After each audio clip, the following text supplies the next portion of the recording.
Pahina 71 Night Scouting. Sa kampo, lumabas ang 7 o 8 lalaki, nakasuot sila ng mga uniforme ng field combat, naglalabas ng matigas at matapang na aura, na naglalaman din ng aura na dugong bakal, ay halatang papel ng mga taon ng paggapang sa putok. Ang gitna ng isang lalaking may matibay na pangangatawan, matangkad at matipuno, naglalakad na parang gumagalaw na bundok, masungit na mukha na may balbas, bagamat nai-internalize na ang sariling hininga, ngunit hindi pa rin maitago ang marahas at makapangyarihang aura. Ang hitsurang ito ay tiyak na isang mabangis na tao. Mukhang masaya ang mukha ng matipunong lalaki na ito nang makita si Nico, ngumisi ito at sinabi sa tuwang-tuwa at magalang na tono, "Nico, nandito ka na. Hindi ba Bear? Haha, mas lalo ka talagang lumaki ang paalang na paglaki, kumpara sa 3 taon na nakalipas at isang napakalakas na bilog." Umakyat si Nico at nakipagkamay sa matipunong lalaki na ang pangalan ay Bear. Nico.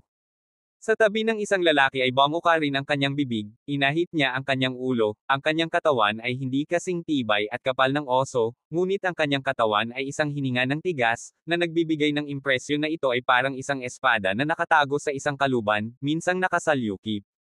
Ay tiyak na matalas. Dragon is it, naaalala din kita. Ngumiti si Nico, nakipagkamay kay Dragon at tinapik siya sa balikat. Natatandaan din ni Nico na si Dragon ay isang veterano ng combat, na sinasabing naglaro ng Fatal Contact sa Europe bago sumunod kay Cameron, at may sariling kakayahan sa pakikipaglaban. Si Nico ay matikas pa rin tulad ng siya ay 3 taon na ang nakakaraan hindi, sa tingin ko ay lalong gumwapo si Nico. Lumapit ang isang lalaki at nakangiting sabi, "B. Hahaha, ang kulit mo pa ring magsalita, galing ito sa bibig ng magandang babae, medyo naghihirap pa ako. Hindi ako sigurado na makakakuha ako ng magandang deal tungkol dito." Nakangiting sabi ni Nico. Nagmamadaling sinabi ni B, "Nico, huwag kang mag-alala, ako ay nasa normal na sexual na oryentasyon at sinasabi ang mga bagay na mula sa aking puso, hindi ko talaga pinagnanasaan ang iyong kagwapuhan. Banal na tae. Okay lang kung hindi ka magpaliwanag, pero kapag nag-explain ka lalo akong naiinis." Tumawa si Nico. Nakilala ni Nico ang lahat ng mga taong ito 3 taon na ang nakakaraan, at sila ay kabilang sa mga unang pangunahing miyembro na sumunod kay Cameron. "Nico, pumasok ka muna sa kampo at mag-usap," sabi ni Dragon. "Sige, pumasok na tayo sa loob at pag-usapan natin ito." Tumanggo si Nico. Pumasok sa tolda, umupo si Nico kasama si Nathan, Bear, Dragon, B at iba pa. Ang tolda ay kakaunti ang gamit, ang pangunahing bagay ay isang kabuuang tagapagbalita, at tagatanggap ng signal. "Gaano kalayo ang kampo ng San Escobar Independence Army mula dito?" tanong ni Nico. "Hindi naman malayo. Dumaan sa maikling burol sa harap mo, at mga 2 kilometro o higit pa, makikita mo ang kampo kung saan nakaistasyon ang San Escobar Independence Army," sabi ni B. "Ilan pang tao bukod kay Cameron ang hawak ng The San Escobar Independence Army?" tanong ulit ni Nico. "Mr. Dixon and Wolf, Tit at 12 pang iba. Lahat sila ay hawak ng San Escobar Independence Army at dapat nasa kampo." Nagpatuloy si B. Napaisip si Nico at sinabing, "Anong uri ng mga armas at kagamitan ang mayroon ka rito?" "Tingnan ko. Nico, halika dito." Ngumiti si Dragon at nagsalita, dinala si Nico sa isa pang kampo kung saan nakalagay ang mga armas at kung saan nakabantay ang ilang mandirigma. Lumapit si Nico upang tingnan, mayroong maraming mga armas at kagamitan, pangunahin sa pag-atake ng rifle at pistol, ngunit din ng sniper rifle, at stoner 63, pati na rin ang ilang mga granada, anti-personnel mine at iba pa. Natagpuan ni Nico ang night vision telescope mula dito, isang Mad Dog combat blade kasama ang kaluban na nakapin sa guya, ibinaling niya ang kanyang tingin, hindi maiwasang lumiwanag, naglakad papunta sa harapan upang kunin ang isang sniper rifle, sinabi niya na may kasamang smile, "Eto yung Barrett M82 not bad. Gusto ko ang baril na ito." Inilagay ni Nico ang sniper rifle sa kanyang likod at casual na kinuha ang isa pang B92 pistol. Sa ganitong paraan, tinutumbasan ni Nico ang kanyang sarili sa pagiging ganap na armado. Sa tabi ni Nathan at iba pa ay mukhang medyo nagulat, ang karakter ni Bear ay prangka at marahas, pagkatapos niyang makitang kumilos si Nico, hindi niya namamalayan na kinuha niya ang isang Stoner General Purpose machine gun sa kanyang kamay at sinabi sa isang guarded voice, "Nico, is it the intensyon na pasabugan ang mga bugger na iyon ngayong gabi?" Natatawang sabi ni Nico, nasa kamay pa rin si Cameron at ang iba pa, kaya paano tayo maglalaban kung magtapon tayo ng tuwalya? Manatili kayo sa kampo na ito at bantayan ito. Sasamantalahin ko ang gabi upang maglibot sa kampo ng kuta ng kabilang panig upang makakuha ng malinaw na larawan ng kanilang katotohanan. Hindi ka lang kumikilos hanggat hindi ako bumabalik. Nathan, naiintindihan nila na pinaplano ni Nico na puntiryahin ang kampo ng kaaway para sa night reconnaissance. Nico, mag-isa ka lang. Hindi maiwasang magtanong ni Nathan. Ako lang magiging sapat na. Hindi na kailangan ng masyadong maraming tao, mas maraming tao ang madaling ma-expose sa halip. Huwag kang mag-alala, magiging maayos din ako. Hindi pa banggitin ang San Escobar Independence Army, kahit na ang Elite Delta Special Forces ng US Army ay nakatalaga sa moog na ito, wala silang magagawa sa akin.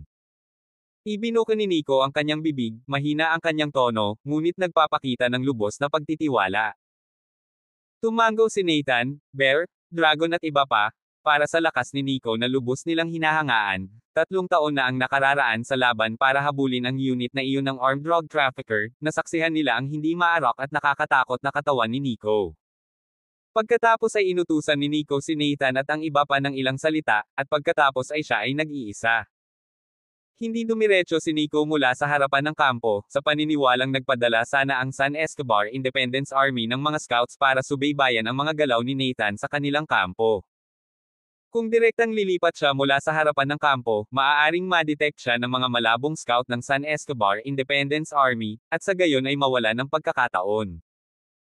Nang handa na si Nico, lumabas siya ng kampo, umikot sa likurang bahagi ng kampo, at pagkatapos ay humakbang sa maputlang kabundukan na natabunan ng gabi sa kanan patungo sa kampo kung saan nakatalaga ang San Escobar Independence Army.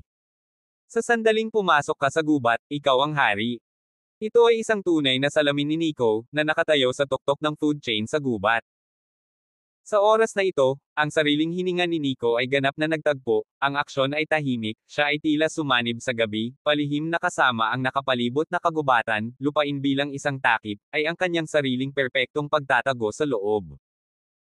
Ang kanyang bilis ay hindi mabagal, ang kanyang sariling kakayahan sa pangunawa ay ganap na nabuksan, ang pares ng kalmado habang ang malalim na tingin sa dagat ay kumikislap na may mahinahon at nakolektang intensyon, tulad ng isang halimaw na mandaragit sa gabi. Mayroon ngang isang maikling burol sa unahan, at ayon kay Nathan, makikita nila ang kampo kung saan nakaistasyon ang San Escobar Independence Army pagkatapos tumawid sa maikling burol na ito. Huminga ng malalim si Nico sa dilim, iginalaw niya ang katawan at nagmamadaling nagwalas patungo sa harapan. Nang magsisimula na siyang palihim na umakyat sa bundok, biglang gumalaw ang kanyang isip at naramdaman niya ang ilang kakaiba at mahinang pagbabago ng aura sa unahan. Pahina 72 Kampo ng Kaaway. Matapos maramdaman ang hindi pangkaraniwang pagbabago-bago ng hininga, bumagal din ang kilos ni Nico, wala man lang ni Katie na paglabas ng hininga, naniniwala siyang tiyak na hindi namamalayan ng maikling mountain forest ambush of manpower ang kanyang presensya. Nagniningning ang mga mata ni Nico, nilock niya ang direksyon ng mga hindi pangkaraniwang pagbabago-bago ng hininga na ito ay dumating pagkatapos niyang magsimulang dumaan. Ang tahimik na kagubatan sa bundok ay kasing dilim ng tinta, ang liwanag ng humihinang buwan sa langit ay hindi masisikatin, ang ganitong kapaligiran ay masasabing hindi maabot. Gayunpaman, ang mga aksyon ni Nico ay hindi napigilan sa anumang paraan. Si Nico sa proseso ng pagnanakaw ay tahimik pa rin, ang kanyang sariling figure ay ganap ding nakatago sa iba't ibang pabalat, kaya't kahit na ang isang tao patungo kay Nico ay palihim na sumilip sa direksyong ito, ay hinding-hindi makikita ang kanyang figure, para lamang makita ang mga patong ng mga bundok at maalon na lupain. Habang patuloy siya sa pagsisid, palapit ng palapit ang mga maanumalyang amoy na ikinandado ni Nico, at sa isang tiyak na distansya, tumigil si Nico. Ang pangunahing layunin niya sa pagkakataong ito ay scout lamang ang kampo ng kaaway, hindi para patayin ang mga ambush na ito, kaya hindi na kailangang gumawa ng assassination at sa gayon ay alertuhan ang ahas. Tinambangan ni Nico ang takip ng ilang puno, kinuha niya ang night vision telescope at tumingin sa harap, nilock ang direksyon ng hindi pangkaraniwang aura. Sa unahan, sa isang bundok na kagubatan, sa pamamagitan ng maingat na pagmamatsyag ni Nico, ay talagang matatagpuan ang tungkol sa 5 o 6 na mga ambush figure, sila ay kalahating nakayuko, mula sa kalahati ng taas ng bundok ay may hawak na binocular patungo sa harap ng titig. At ang mga figure na ito ay nasa harap mismo ni Nathan, Bear at ng kanilang pansamantalang kampo. Obviously, ang mga taong ito ay mga scouts ng San Escobar Independence Army na nanunood sa mga galaw ni Nathan sa kanilang kampo sa lahat ng oras. Pagkatapos ng lahat, pinigil ng San Escobar Independence Army si Cameron at iba pa, kaya kailangan din ng San Escobar Independence Army na subaybayan ang mga galaw ni Nathan. Bahagyang itinala ni Nico ang lokasyon, pagkatapos ay yumuko siya at dahan-daang bumagsak paatras, nakatiklop ang kanyang katawan at nilampasan ang mga scouting fighter ng San Escobar Independence Army mula sa ibang direksyon. Umakyat si Nico sa bundok, sa kanyang bilis, mabilis na umakyat sa ulo ng maikling bundok, sa ganitong paraan ay hindi nakatagpo ng anumang ambush manpower. Pagkatapos umakyat sa tuktok ng bundok, sumisid si Nico pababa mula sa tuktok ng bundok, sa kanyang pangunawa, walang abnormal na pagbabago-bago ng hininga sa loob ng radius, kaya ang kanyang bilis ay nagsimula ring bumitaw, sa whoosh, na paggalaw ng katawan na iyon, mabilis na siyang sumisid pababa ng bundok. Habang patuloy kaming sumisid pasulong ng mahigit 1 kilometro, mahinang naaninag namin ang mga ilaw sa unahan, at tila ang direksyon kung saan kumakaway ang mga ilaw ay ang kampo kung saan nakapwesto ang San Escobar Independence Army. Nangangahulugan ang pagdating dito na nakaalerto ang San Escobar Independence Army Barracks, kaya naging maingat ang mga aksyon ni Nico. Biglang, mula sa malayo, isang malakas na liwanag ang tumama mula sa malayo, at kung saan ito dumaan, ang liwanag ay walang katulad na maliwanag. Nagtago si Nico sa likod ng isang puno, alam na ito ang searchlight ng San Escobar Independence Army Barracks, na nangangahulugan na ang kampo ay may mga tore bilang mga poste ng pagmamasid. Nang lumayo ang searchlight, lumabas si Nico mula sa kadiliman, ang kanyang mukha ay kalmado tulad ng isang lawa, ang mga mata ng mga mata ay hindi nababagabag, ay nagsimulang sumisid pasulong sa patuloy na bilis. Sa pagsisid ng papalapit at papalapit, ang gabi, nang hindi nakikita ay ang kabilang panig ng kampo mula sa mga ilaw, ay malabo ang pangkalahatang balangkas ng kampo na ito sa mata. Huminto si Nico sa layo ng mga 5 o 6 na raang metro mula sa kampo na ito at huminto. Sa ganitong posisyon, nakita niya sa pamamagitan ng binocular ang hanay ng mga mandirigma na nagpapatrolya sa labas ng kampo. Pinili ni Nico ang isang nakatagong lupain at tinambangan niya ito, bitbit ang Barrett M82 sniper rifle sa kanyang likod sa lupa, hindi nagnanais na gumawa ng isang long-range snipe, ngunit kung sakali. Sinimulan ni Nico na obserbahan ang kampo sa pamamagitan ng night vision telescope. Sa kanyang linya ng paningin, ang kampo na ito ay matatagpuan sa direksyon ng isang clearing sa mga bundok at kagubatan, at matatagpuan sa kalahating dosenang mga gusali, na may mga satellite dish na itinayo sa ibabaw ng mga ito, at ang paligid ay pinaligiran ng barbed wire sa isang hindi regular na polygon. Sa 4 na sulok ng kampo, ayon sa pagkakabanggit, mayroong 7 o 8 metro ang taas ng mga tore. Ang mga tore na ito ay ang mga poste ng pagmamasid sa kampo. Ang mga tore ay nilagyan ng mga searchlight, na may 3 hanggang 4 na mandirigma sa tuktok ng iba't ibang responsable para sa ang bantay. Ibinaba ni Nico ang kanyang night vision goggles, itinaas ang sniper rifle sa kanyang harapan at itinutok ito sa tuktok ng tore. Sa pamamagitan ng sniper rifle, mas nakikita niya kung ano ang nangyayari sa tore. Ang bawat tore ay nilagyan ng machine gun, at may 4 na tore at 4 na machine gun, at mataas pa rin sa ibabaw ng lupa. Ito ay walang alinlangan na pinakamalakas na mid-air firepower sa kampong ito. Nangangahulugan ito na kung ang kampo ay aatake, ang firepower sa 4 na tore na ito ay dapat na matugunan bilang isang prioridad. Ang tarangkahan ng kampo ay may pangkat ng mga mandirigma na nagbabantay, bawat isa ay mukhang alerto at nakatingin sa paligid. Ang pangkalahatang sitwasyon ng San Escobar Independence Army Barracks ay nasa mga mata din ni Nico, at ang lugar kung saan gaganapin si Cameron at ang iba ay dapat nasa mga gusaling ito sa kampo, kung alin ang hindi kilala. Ang gusali sa dulong kanan ay isang istrukturang istilong kwartel, 2 palapag, kung saan ang mga sundalo ng San Escobar Independence Army na nakatalaga sa kampo na ito ay dapat na nakatira. Sa gitna ay may ilaw na nakahiwalay na bungalow, sa labas ng bungalow ay nakaayos na may mga sundalong nagbabantay, sapat na upang i-highlight ang espesyal na lugar ng bungalow na ito.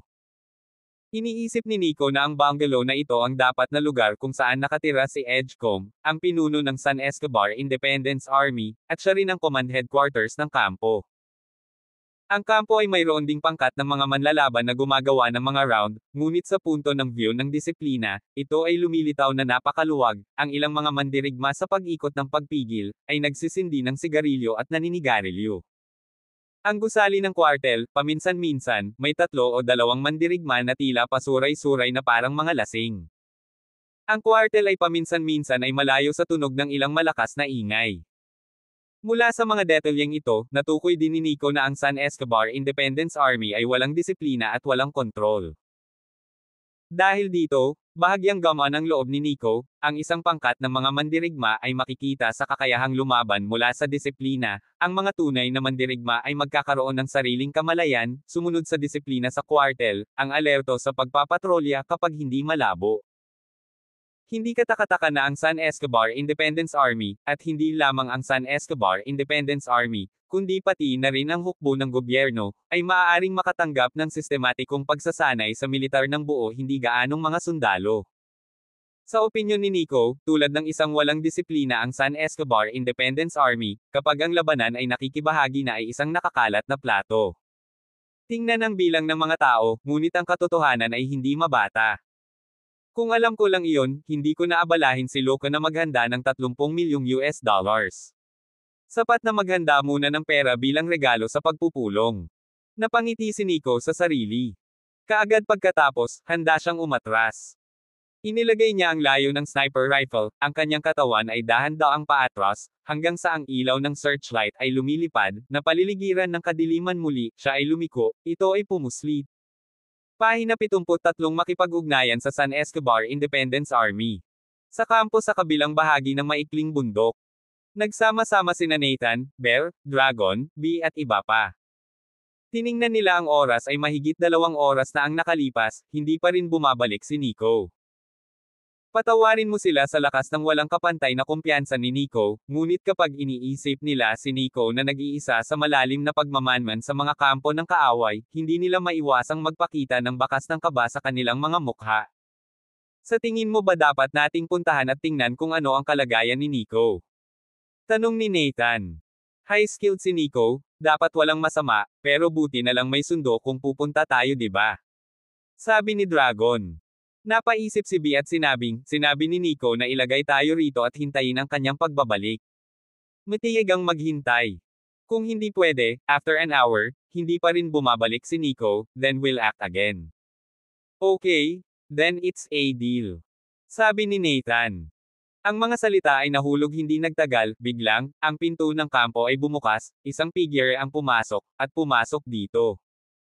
Naramdaman nila si Nathan, napalingon sila, agad na umangat ang kanilang mga mukha sa tuwa, sunod-sunod na bumuka ang kanilang mga bibig at sinabing, Nico, bumalik ka na. Si Nico ang pumasok at sinabing, balik. Nagpunta sa isang reconnaissance tour ng San Escobar Independence Army Barracks. Sa aking masasabi, ang San Escobar Independence Army ay ganoon lang, walang disiplina at hindi mahawakan. Kung ikukumpara sa mga regular na sinanay na mandirigma, ang San Escobar Independence Army ay natural na mas mababa. Ngunit ang mga sundalo ng San Escobar Independence Army ay napakahusay sa pakikidigmang gerilya. Pamilyar na pamilyar sila sa mga bundok at kagubatan, at magaling din silang magtanim ng mga minahan at iba pa. Kaya ang mga sundalo ng San Escobar Independence Army ay pumasok sa gubat, na kilala rin bilang Shadow Army, kapag sila ay nakikibahagi sa gubat, ito ay talagang sakit sa ulo. Sabi ni B. Sinabi ni Bear sa nakakaasar na boses, kahit ano pa man, ang mga bastard na ito ay nagtaksil sa kanilang tiwala at pinigil si Mr. Dixon. Kung gayon hindi natin lulunukin ang galit na ito, pagkatapos na iligtas si Mr. Dixon, dapat nating ibalik ang ngipin para sa ngipin at dugo para sa dugo. Ngumiti ng matamis si Nico at sinabing, sigurado yan.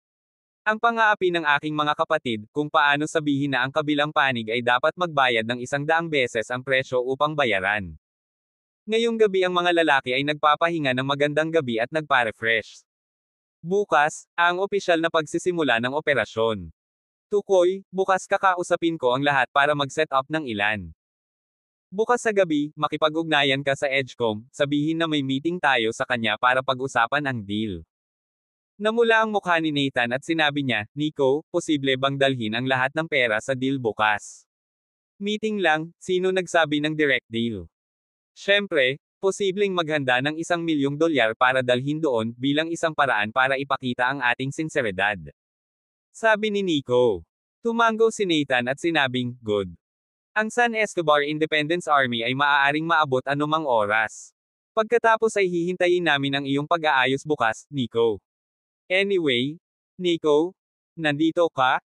Commander-in-Chief ka? Sasabihin mo sa amin kung ano ang gagawin namin. Kahit saan mo sabihin sa amin na lumaban, itututukan namin ang aming mga baril. Medyo malay mo. Sige, magpahinga ka muna, magpakatatag ka, bukas huwag kang mahuhulog sa kedena sa linya." Nakangiting sabi ni Nico. "Nico, huwag kang mag-alala, hindi ka namin pababayaan." Nagsalita si Dragon. Iniwan ni Nathan at ng mga lalaki ang kampo na ito ng mag-isa para magpahinga si Nico habang pumunta sila sa isa pang camp tent upang magpahinga sa gabi. Hindi na nagpatuloy si Nico, may naisip na siyang plano ng aksyon matapos personal na scouting ang San Escobar Independence Army Barracks. Gayunpaman, ang mga partikular na kaayusan, kailangan pa ring makipagkita sa EDGCOM na ito bukas pagkatapos ng pulong, bago ang detalyadong operasyon ng mga kaayusan sa gawain. Araw 2. Medyo nakatulog si Nico hanggang sa natural na siyang nagising. Matapos magising, sumikat na ang araw, lumakad siya palabas, ang kampo ay may isang balde ng tubig sa bukal sa bundok, kumuha siya ng tubig sa bukal ng bundok upang mahugasan ang kanyang mukha. Si Nathan at ang iba ay gising na rin, at nang makitang nagising si Nico, lumapit sila. "Nico, kain muna tayo." Nathan, naglakad sila at kumain ng simple, nagluto sila ng pansit o kung ano sa kampo. Natural na hindi maganda ang lasa, ngunit napuno nito ang tiyan. Para sa pagkain, Nico ay walang pakialam, sa labas ng pagkilos, charuts at ligaw na prutas ay kumain, sa bulubunduking rehiyon na ito ay may isang mangkok ng steaming noodles ay na napakabuti. Kumain si Nico ng isang mangkok ng noodles at sinabi kay Nathan, "Makipag-ugnayan ka sa San Escobar Independence Army at sabihin sa kanila na magkikita tayo ng EDGCOM sa kanilang kampo ngayong 6:00 para pag-usapan ang deal." Tumango si Nathan, at sa pagtatapos ng araw, si B, Bear, at ang ilan sa kanila ay pumasok sa kampo at nakipag-ugnayan sa San Escobar Independence Army sa pamamagitan ng mga kagamitan sa komunikasyon sa kampo. Di nagtagal, isang operator mula sa San Escobar Independence Army ang nasa linya kasama si Nathan. Nagpakilala si Nathan at hiniling kay EDGCOM na lumapit at kausapin siya, na ginawa niya, at ilang sandali pa, isang malungkot na boses ang umalangaw-ngaw, "Hello, Nathan. Hinahanap mo ba ako para makapag-isip ng deal?" "Oo, Mr. EDGCOM, magkikita kami sa iyong kampo bandang 6 p.m. para pag-usapan ang deal." Sabi ni Nathan. 6 p.m. Walang oras ngayon. Bakit maghihintay hanggang 6 p.m? Umalangaw-ngaw ang malungkot na boses ni EDGCOM. Pumasok na si Nico, at iminuwestro niya si Nathan, sinasabi sa kanya na makipag-usap sa kabilang panig gaya ng naunang napag-usapan. "Mr. EDGCOM, ang $30 milyon na hinihiling mo ay isang malaking halaga ng pera. Kaya maaari na lang nating hilingin sa ibang tao na ipadala ang pera, at ang kabilang partido ay papunta na at inaasahang darating sa hapon. Kaya, sa aming panig, maaari lamang naming hintayin na dumating ang kabilang partido bago kami pumunta at makipag-usap sa iyo gamit ang pera." Ibinuka ni Nathan ang kanyang bibig, walang pakialam ang kanyang tono, at nagpatuloy, "Siguro hindi tayo tatanggapin ni Mr. EDGCOM kung pupunta tayo doon ng walang dala, tama ba?" "Tama ka rin." Ibinuka ni EDGCOM ang kanyang bibig, at nagpatuloy siya, "Bandang 5:30 ng hapon, ipapadala ko ang aking mga manlalaban upang makipagkita sa iyo. 5 lang sa inyo ang maaaring pumunta sa aking kampo, at hindi kayo maaaring magdala ng anumang armas. Kung gagawa ka man ng kahit anong maliit na galaw, huwag mo akong sisihin sa pagtalikod ko sa iyo. Mister, masyadong maingat ang EDGCOM, at nasa pangangalaga mo si Mr. Dixon, kaya paano namin magagawa ang anuman? Gagawin ko ang gusto ni Mr. EDGCOM, at gagawin ko ang deal." Sabi ni Nathan. "Mabuti. Pinapatawad kita sa hindi mo paglakas loob na maglaro ng anumang mga trick. Tapos magkita tayo ng 6:00 ng hapon." Ibinuka ni EDGCOM ang kanyang bibig, at saka pa simpleng sinira ang tawag. Nang matapos ang tawag, tumingin si Nathan kay Nico at sinabing, "Nico, tapos na ang pag-aayos." Tumango si Nico, isang napakatalino na tingin sa kanyang mga mata, at sinabing, "Tipunin mo ang lahat ng mandirigma dito." Sabihin sa kanila na magkakaroon ng operasyon ngayong gabi, at sabihin sa kanila na maghanda para sa labanan. Naiintindihan. Ibinuko ni Nathan ang kanyang bibig, baka sa tono niya ang pagkasabik. Ang gilid ng bear, dragon at iba pang mga mukha ng mga tao ay nagpakita din ng isang dampi ng pananibik at labis na kagalakan, matagal na silang nagpigil ng hininga sa kanilang mga puso, sa kanilang pagkatao, hindi nila nais na maging Edgecomb lamang ay nagtataksil sa isa't isa ng walang kabuluhan, dapat bigyan ng bawat isa. Iba pang isang aral ng dugo na dapat gawin. Tiyak na ayon sa gusto nila ang estilo ng pag-arte ni Nico. Pahina 74 na panayam kay Edgecomb. Ang araw ay nagsimulang lumubog sa kanluran, ang araw ay manipis, ang pagsikat ng kulay dugong araw na sumisikat ay nagwisik sa lupa, na naglalagay ng isang layer ng dugo. Bandang alas 5:15 ng hapon ay talagang sumulpot sa harap ng kampo ni Nathan ang mga sundalo ng San Escobar Independence Army, halos 20 ang mga kalaban, lahat armado. Dumating ang isa sa mga sundalo patungo sa direksyon ng kampo, malinaw na ang San Escobar Independence Army ay dapat ipadala sa Edgecomb upang salubungin ang panig ni Nathan na ipinadala sa kanyang mga sundalong nakikipagkita. Sina Nico, Nathan, Bear, Dragon, B, sa kabuuan ay 5 tao ang magkikita. Ang gilid ng Edgecomb ay nagbibigay daan lamang sa 5 tao na magkita sa kanyang kampo upang mag-usap, kaya nagsama-sama si Nico at silang 5. Ang mandirigma sa kabilang panig ay lumapit na mag-isa, na kumikilos bilang isang emisaryo, na alam din ang wikang Carovian. Sa katunayan, bilang karagdagan sa wikang San Escobar, ang wikang Carovian ay karaniwang wika sa San Escobar. Hiniling sa amin ni Major Edgecomb na puntahan ka. Bago natin gawin, kakailanganin ko ang kinakailangang paghahanap at inspection, at sana ay makikipagtulungan kayo. Ito ang sinabi ng sundalo ng San Escobar Independence Army. Oo, ayos lang. Sabi ni Nico. Tumayo si Nico, si Nathan, si Dragon, at okay na sila. Dumating ang kawal na ito upang halughugin ang kanyang katawan, maingat na hinanap, at sa huli ay wala siyang nakitang armas. Nico may hawak silang bag bukod pa sa mga bagay sa katawan ay kargado rin ng mga sigarilyo at iba pa, at walang dagdag na gamit. At ang bag na iyon ay binuksan din ng sundalong ito upang suriin, binuksan ng sandali, ang sundalong ito ay ilang nakapiring, dahil ang bag ay puno ng mga stock ng US currency cash. Pagkatapos suriin, naglakad sila Nico at silang 5 kasama ang sundalo. Maglakad sa harapan, iyong mga sundalo ng San Escobar Independence Army Team di Nico 5 tao na nasansan sa gitna, sinasadya o hindi sinasadya, may hawak silang mga armas sa mga kamay ng baril ay nakatutok kay Nico sila, ay nakabantay. Gaya ng dati, ang mukha ni Nico, na mukhang kalmado at hindi nagmamadali, ay hindi siya armado, napapaligiran ng isang itim na butas na may nakatutok na baril, ngunit hindi siya nag-aalala. Siya ay talagang nais na counterattack, na may mga ito ang San Escobar Independence Army fighters kakayahan, ito ay talagang hindi magagawang upang makatulong sa kanya kalahati, siya ay sa isang instant ang San Escobar Independence Army fighters upang malutas. Habang naglalakad kami, tinawid namin ang maikling burol sa aming harapan at narating namin ang paanan ng burol, kung saan natatanaw na namin ang Torre Observation Post sa San Escobar Independence Army Barracks. Wala pang kalahating oras, naglakad na si Nico at ang kanyang grupo papunta sa San Escobar Independence Army Barracks sa harap ng gate, bago pumasok sa kampo, pumwesto ang mga sundalo sa harap ng gate kay Nico at muli nilang hinanap ang katawan, hanggang pagkatapos makumpirma na wala silang dalang armas, saka sila pinayagang makapasok sa kampo sa loob. Sa oras na ito ay hindi pa lumulubog ang araw, sa liwanag ng araw na ito, ang tingin ni Nico sa ilalim ng 4 na pagliko, pati na rin ang sitwasyon ng kampo sa ibaba. Sa isang clearing sa loob ng kampo ay nakatayo ang isang linya ng mga mandirigma ng San Escobar Independence Army, na humigit kumulang 50 o 60, at sa harap ng linya ng mga mandirigma ay nakatayo ang isang nasa katanghaliang gulang na lalaki. Ang nasa katanghaliang gulang na lalaki ay nasa edad 30s, na may madilim na mukha at isang pares ng madilim na tatsulok na mga mata na matamang nakatitig kay Nico at sa kanyang grupo habang naglalakad sila papasok sa kampo, ang kanyang mga eye socket ay malalim at namumugto, na tila siya ay nasobrahan. Ang lalaking ito ay pinuno din ng San Escobar Independence Army, Edgecomb.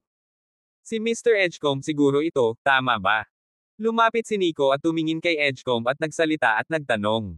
Ikaw.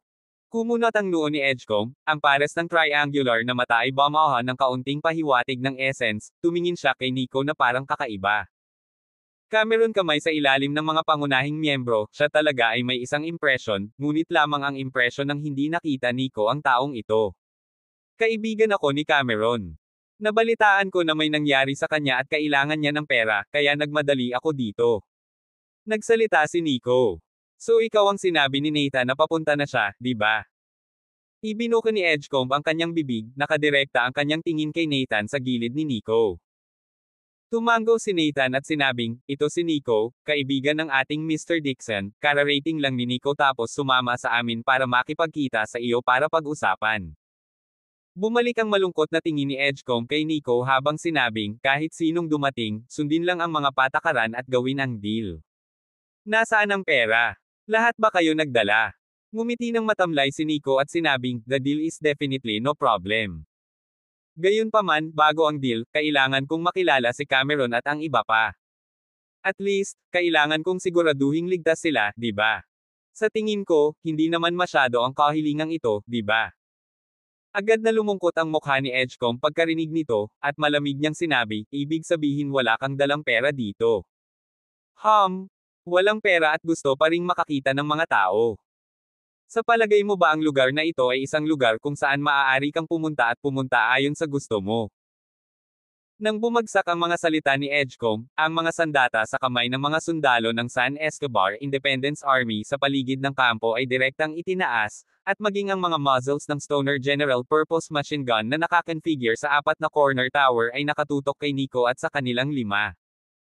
Ang kapaligiran sa bukid ay naging mabagsik at mamamatay tao sa isang iglap, na may mga espadang nakabunot at lubhang tense. Sa pamamagitan ng napakaraming mga baril na nakatutok, Nico sila ay bahagyang nagkamali, sa Edgecomb na nakabukas ang mukha walang awa character, siya ay nagbigay ng isang utos, ang larangan ng mga mandirigma ng magkakaisang binaril sa ilalim, Nico sila kahit na sila ay may isang mahusay na kasanayan mahirap din upang makatakas sa isang kamatayan. Nathan medyo nagbago ang kanilang mga mukha, ang karakter ng marahas na oso isang pares ng tansong kampana na malalaking mata ay sumilay ang bakas ng galit, tila nasa bingit ng magalit.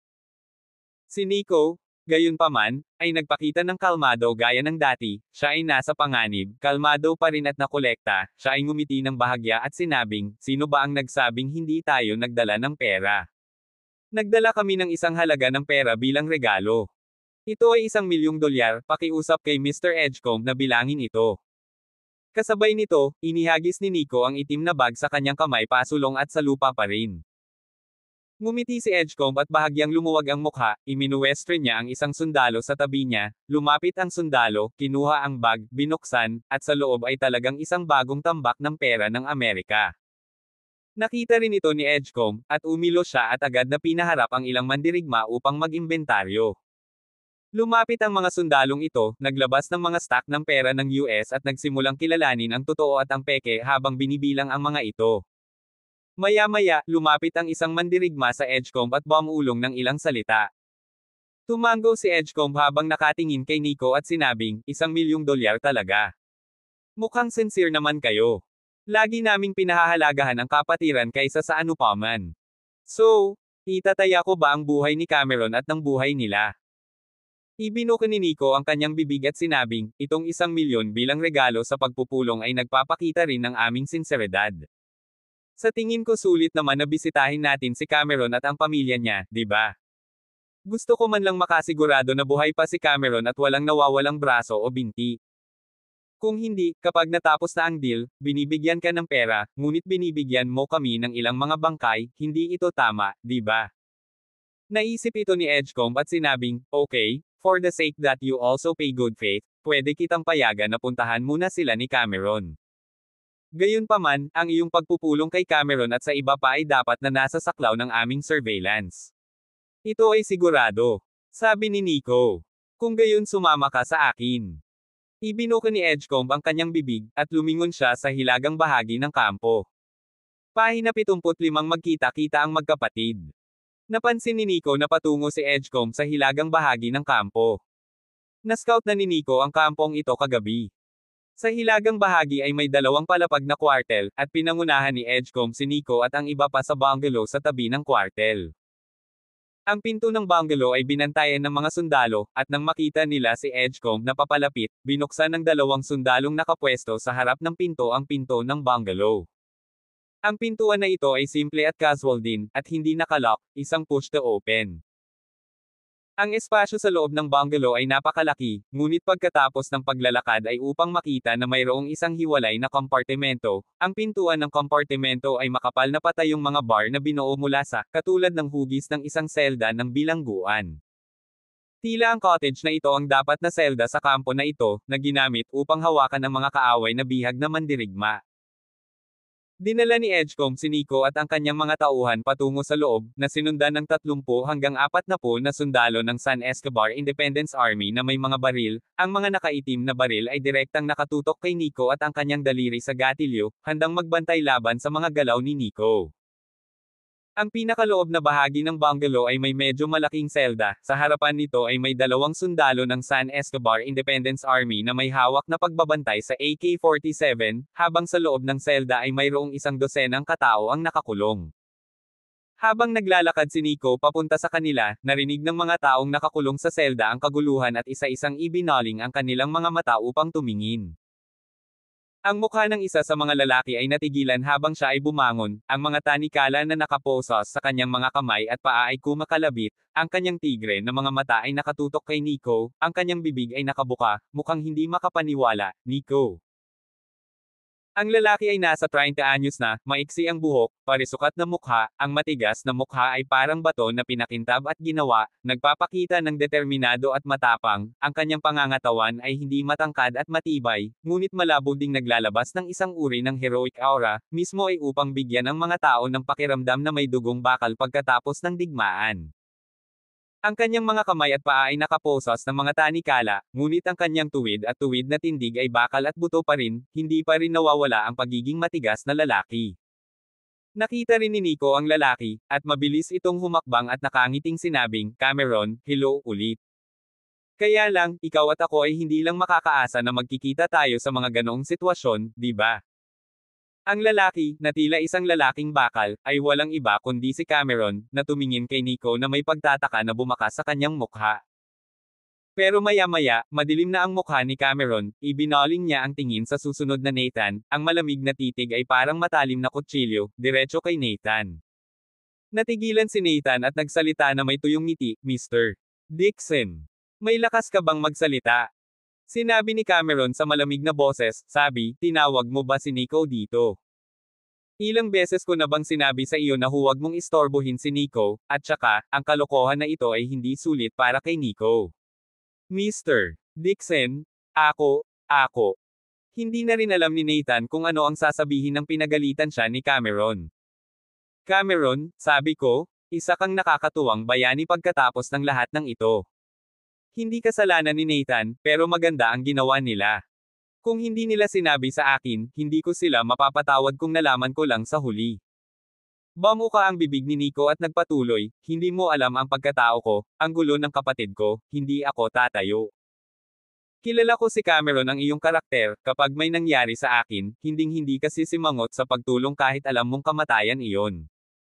Bahagyang napabuntong hininga si Cameron at sinabing, Nico, sa totoo lang, ito ay isang bagay na naidulot ko sa aking bulag na pagmamataas.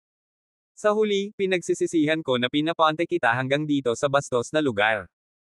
Habang nag-uusap kami, si Edgecombe, na nakatayo sa gilid, ay nagsabi sa malamig na boses, nakita na ninyong lahat ang mga tao. Ligtas silang lahat, at walang nawawalang braso o binti. Ngayon dapat gumaan ang loob mo, tama ba?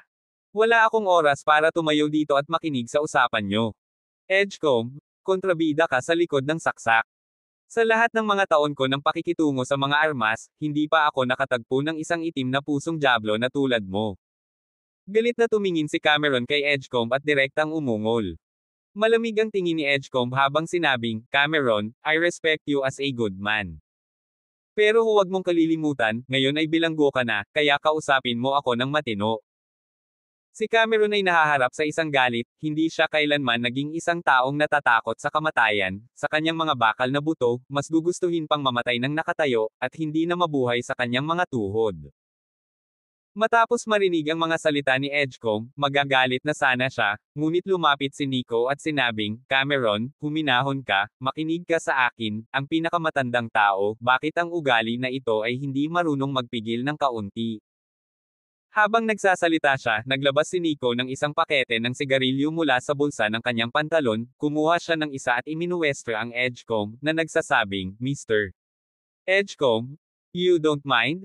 Hindi maiiwasan na medyo magalit si Cameron. Gusto mo ba ng sigarilyo?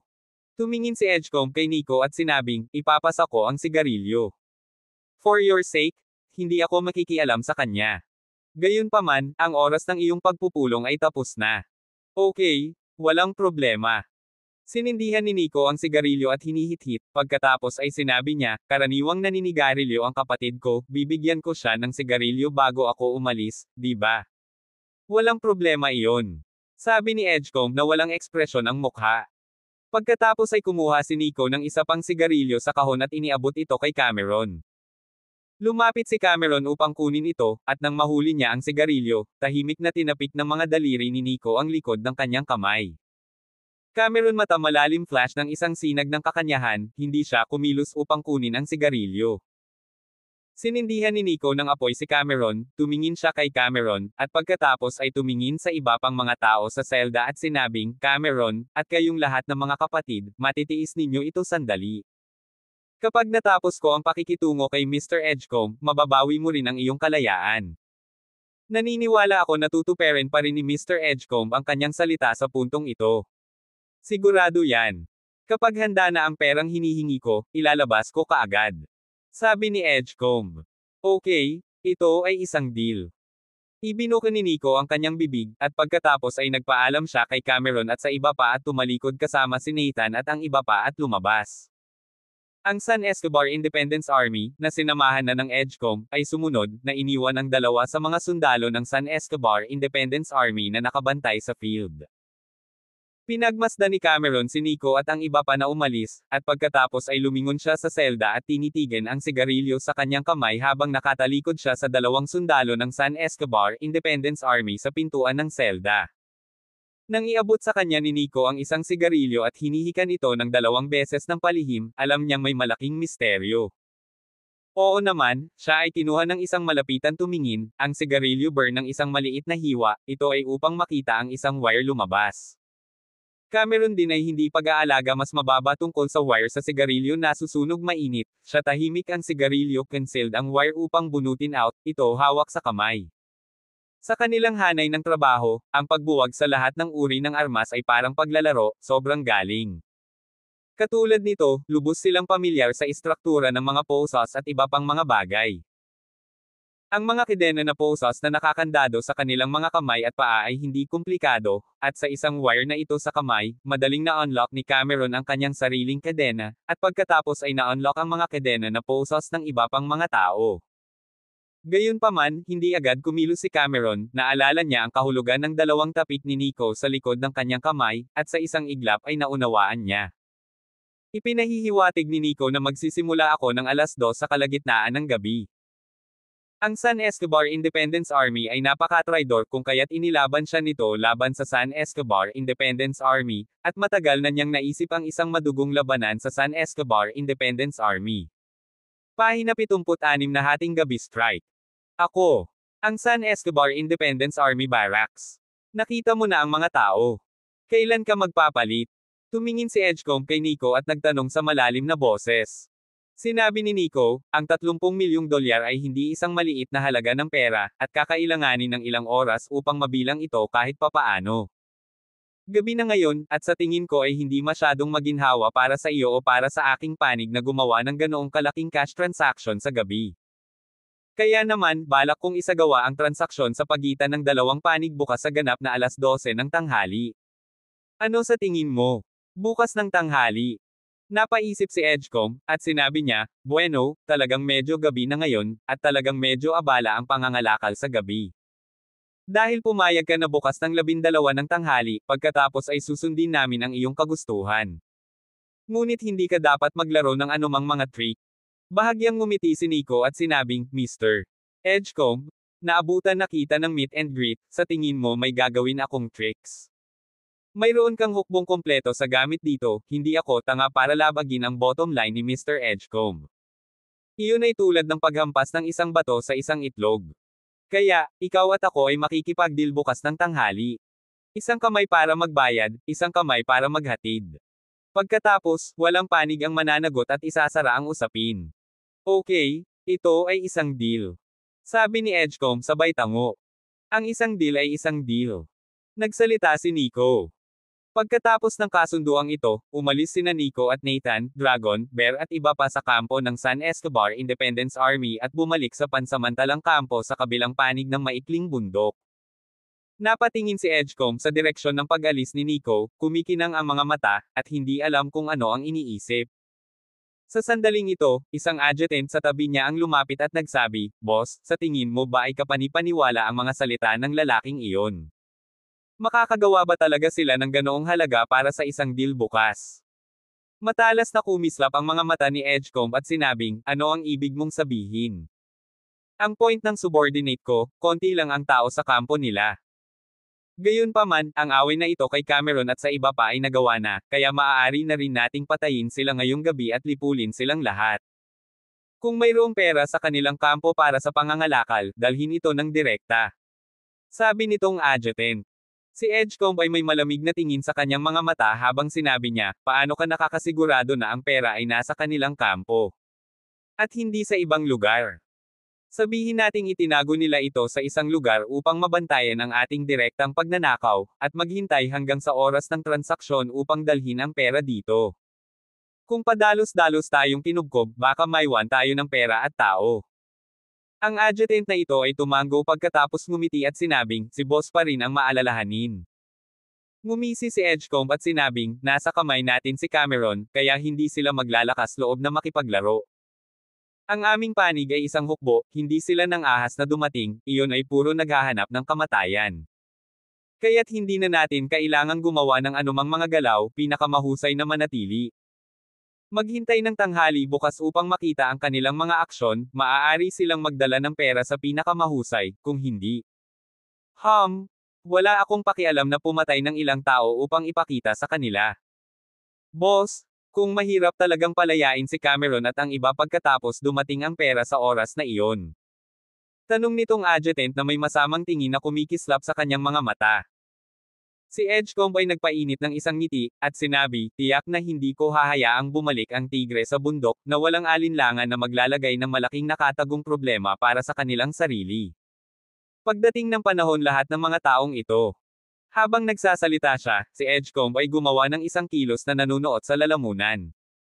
Naiintindihan naman ng subordinate ko, pupunta ang subordinate ko at mag-aayos, kapag nag-utos na si boss, magsisimula na kaming lumipat. Sabi ng adjutant. Mabuti. Tumango si Edgecombe. Sa oras na ito, si Nico at ang iba pa ay nakabalik na sa kampo. Sinabihan ni Nico si Nathan at ang iba pa na tawagan ang lahat ng mga mandirigma sa kampo para sa isang pagtatagpo. Sa oras na ito ang gabi ay dumilim ang lahat, ang parisukat sa paligid ng isang madilim, ang lahat ng mga mandirigma sa kampo na ito ay nagsama-sama. Marami sa mga sundalo ay hindi pa nakikilala si Nico, ngunit alam nila mula sa ugali ni Nathan, Bear at iba pa na si Nico ay may pambihirang pagkakakilanlan at dumating upang iligtas si Cameron, kaya't sila ay humanga kay Nico mula sa kaibuturan ng kanilang mga puso. Tumingin si Nico sa paligid ng silid at sinabing, ngayong gabi ay sisimulan natin ang operasyon para sa lakayin ng kampo kung saan matatagpuan ang San Escobar Independence Army. Ang operasyon ay nahahati sa dalawang bahagi. Una, sisimulan ko muna ang operasyon, magpapalusot ako sa kampo ng kaaway na mag-isa at papasok sa selda na iyon para iligtas si Cameron at ang iba pa. Pangalawa, pagkatapos nito, sasalakayin ninyong lahat ang San Escobar Independence Army Barracks, magkikita tayo sa loob at labas para patayin ng biglaan ang San Escobar Independence Army. Nico, nag-isa ka munang pumasok sa San Escobar Independence Army Barracks. Hindi ba delikado iyon? Sabi ni Nathan. Bahagyang ngumiti si Nico at sinabing, pagkatapos pumunta sa kanilang kampo ngayon, alam ko talaga ang kanilang kampo tulad ng likod ng aking kamay. Kung wala akong sapat na kasiguruhan, hindi sana ako nagmamadaling kumilos. Nagkatinginan sina B, Nathan at ang iba pa, labis silang nagulat na si Nico ay nag-iisang pumasok sa San Escobar Independence Army Barracks. Alam na daan-daang San Escobar Independence Army ang natipon sa kampo na iyon. Dahil sinabi ni Nico, unlimited na lang ang tiwala nila kay Nico. Nico, kaya't sa lalong madaling panahon pagkatapos mong gumawa ng iyong paglipat muli tayo gagawa ng ating paglipat. Tanong ni B. Sabi ni Nico, magsisimula ako ng alas 12:30 ng hating gabi. Magsisimula na kayo sa kalahating oras. May 2 puntos na kailangan mong bigyang pansin. Ibinuka ni Nico ang kanyang bibig, ang kanyang tono ay lumubog, pagkatapos ay nagsabi, unang punto, sa kalagitnaan ng maikling burol sa harap ng kampo, na halos ito ang coordinate bearing, mayroong isang scout unit ng San Escobar Independence Army, na may bilang na 6 o 7 lalaki. Nadetect ko ang pananambang nila kagabi nang makalusot ako sa kampo nila, pero hindi ko sila pinaalam. Ngayong gabi, tiyak na magpapadala ang San Escobar Independence Army ng mga scouts para magsagawa rin ng ambush reconnaissance sa direksyong ito. Kaya, kakailanganin mo ng ilang lalaki para tambangan at kunin ang mga scout kapag lumipat ka. Hindi natin maaaring hayaang mag-react ang mga scout na ito, o makompromiso ang ating operasyon. Ang San Escobar Independence Army ay mahusay sa pakikidigmang gerilya, kaya't hindi natin maaalis ang posibilidad na sa gabi ay maglalagay sila ng mga minahan sa ilan sa mga kinakailangang ruta kung sakaling may biglaang pag-atake. Tinambangan ng mga scout ng San Escobar Independence Army, at pagkatapos ay nagtago sila sa layo na 5 o 600 metro mula sa kanilang kampo, habang ang lahat ng sniper ay nagtutulungan upang bantayan ang mga nagbabantay na mandirigma sa 4 na tore ng kampo ng kaaway. Maghintay hanggang sa ang tunog ng pagsabog ay magmumula sa barracks ng The San Escobar Independence Army Barracks, ang pinakamalaking 2 palapag na gusali, at handa ka ng lumipat. Ang unang hakbang ay i-snipe ang mga bantay sa 4 na tore. Pagkatapos ay direktang kumatok at patayin ang kampo ng kalaban ng mas mabilis hanggat maaari, hindi kailanman bibigyan ito ng San Escobar Independence Army anumang oras upang mag-react. Nakuha mo na lahat? Tanong ni Nico sa malalim na boses sa dulo ng kanyang pangungusap. Nico, naiintindihan namin. Sinabi ni Nathan, dadalhin namin ang aming mga kagamitan sa komunikasyon. Nagsalita si Nathan at sinabing, pagdating ng panahon, dadalhin namin ang aming kagamitan sa komunikasyon, Nico, para ipaalam mo sa amin kung handa ka ng ilunsad ang pangkalahatang pag-atake, at tutugon kami kung handa na kami. Mabuti. Tumango si Nico. Pahina 77 strike sa hating gabi. Pagkatapos partikular na ay latag ni Nico ang plano ng aksyon para sa gabi, ang susunod na hakbang ay talakayin ang mga detalye. Sasamahan ko sina Bear at Nathan at kukuha ako ng 10 manlalaban na mahusay sa pagnanakaw at pagsaksak para harapin ang mga scout. Bumuka ang bibig ni Dragon, nagpatuloy siya, dahil alam na natin ang pangkalahatang lugar kung saan matatagpuan ang mga scouts, hindi magiging problema para sa atin na tambangan sila. Hanggat tahimik tayong lumalapit sa lugar kung saan sila tinambangan, bigla na lang tayong maglunsad ng assassination operation, wala na silang oras para mag-react. Mabuti. Tumango si Nico, nagtitiwala pa rin siya kay Dragon, Bear at sa kanilang kakayahan. Ang Dragon ay mula sa isang itim na background sa boxing, at siya mismo ay isang dalubhasa sa pakikipaglaban at pagpatay, kasama ang mga taong ito sa Golden Triangle Zone sa karanasan ng putok, ang kanyang sariling lakas ay maraming pag-unlad. Si Bear, sa kabilang banda, ay isang bruiser, napakalakas na ang mga ordinaryong tao ay hindi kayang dalhin ang kanyang putok. Dragon ay lumabas sila at humarap sa mga walang pinipiling mga mandirigma ng San Escobar Independence Army, walang problema. Ako na ang bahala sa mga sniper. Bumuka ang bibig ni B, patuloy niya, ang side namin ng cold magaling din silang mag-snipe, ibibigay sa amin ang San Escobar Independence Army Barracks sa mga tower sa mga sentry. Sa sandaling magsimula ang pangkalahatang pag-atake, ang mga bantay na ito ay tiyak na mauunang ma-snipe. Mabuti naman. Tumango si Nico at pagkatapos ay sinabi, pagkatapos nito, ihanda muna ng lahat ang kanilang mga sandata, suriin ang kanilang sariling sandata at kagamitan, at gawin ang lahat ng tama. Dahil ang lahat ng mga mandirigma ay kailangang lumipat ngayong gabi. Sa makatuwid, ang dalawang kaso ng trolley na naglalaman ng pera sa US na si Nico ay humiling kay Nathan na ilibing sila sa isang butas na hinukay sa isang pribadong lokasyon malapit sa kampo. Anyway, desyerto ang lugar na ito, walang tao sa apat na field, humanap ng hidden location na nakabaon at walang nakakaalam. Pagkatapos ng operasyong ito, bumalik at hukayin ang dalawang malalaking kahon na ito. Pinangunahan ni Nathan, Dragon, B at iba pa ang mga mandirigma sa larangan upang ihanda ang kanilang mga armas, sila bilang mga nagbebenta ng armas, walang kakulangan ng mga armas, maliban na sabihin na ang pinakabagong uri ng mga armas at armas ng mass destruction, karaniwang hindi. Ngunit ang mga nakasanayang armas at kagamitan ay sapat din.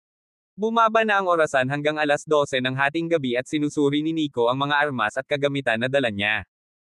Ang katawan na ginamit ay isang Barrett M82 sniper rifle, isang B92 pistol, at isang Mad Dog combat blade.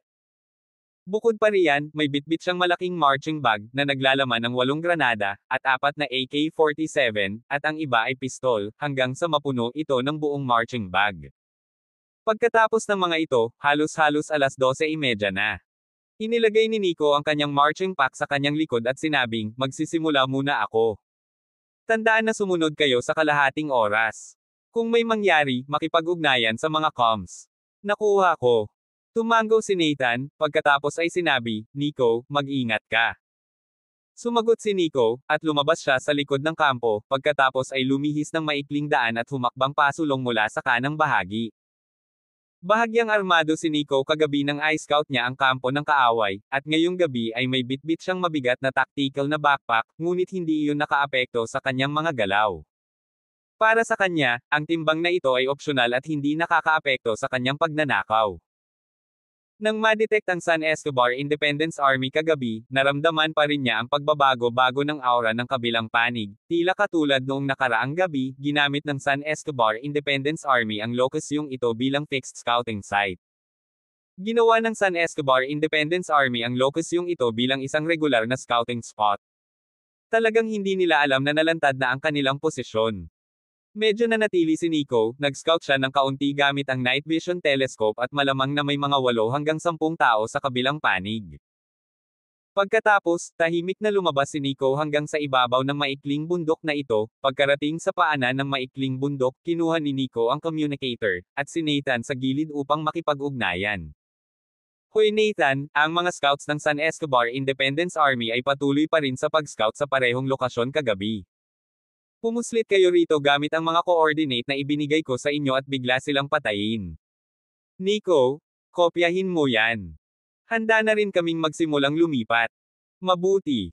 Tumango si Nico habang patuloy na sumisid patungo sa harapan. Hindi nagtagal, nakita na ang kampo ng San Escobar Independence Army, at ang mga searchlight sa 4 na tore ay umindayog pabalik-balik sa isang tiyak na pattern sa paligid ng buong kampo. Huminga ng malalim si Nico, at tila mas maingat ang kanyang mga kilos. Nilimpasan niya ang pangunahing tarangkahan ng kampo at tinambangan patungo sa hilagang bahagi ng kampo na ito. Papalapit ng papalapit sa kampo, dumarami ang sariling panganib ni Nico, at ang kampo sa labas ng 100 meter diameter na hanay, walang damong kagubatan bilang takip, na nagdulot din ng ilang problema sa pagpasok ni Nico. Ngunit ito ay hindi mahirap talunin si Nico, naisip niya ang 4 na tower searchlight rotation law. Nang magsimulang tumalikod ang mga searchlight sa hilagang sulok ng kampo ng kaaway, na ginawang pabalik sa dilim ang posisyon ng pananambang ni Nico, ang buong katawan niya ay mabangis na parang ang matalim na palaso ay parang matalim na palaso patungo sa harapan at nagmamadaling lumabas. Tumakbo siya sa kakaibang paraan, nakayuko ang katawan, halos magkapantay ang buong baywang sa lupa, nakataas ang mga mata sa harap, nakatingin sa mga tore sa kampo, nakakapit na sa kamay ang Barrett M82 sniper rifle. Habang tumatakbo, tahimik din niyang binibilang ang mga numero sa kanyang isipan. Nang umabot sa 30 o higit pa ang bilang, humampas siya ng tiger lunge, ang buong tao na nakahandusay sa lupa, hindi gumagalaw, ang mga kamay ng sniper rifle ay patungo na sa direksyon ng tore sa itaas ng sentry na nakatutok sa nakaraan. Pagkababa pa lang niya, pagkaraan ng 4 o 5 segundo, ang searchlight sa tore sa direksyong ito ay tumangay patungo sa kanyang lugar, at sa pagwawalis ng searchlight, lumingon ang paningin ng mga gwardya sa tore sa liwanag ng searchlight.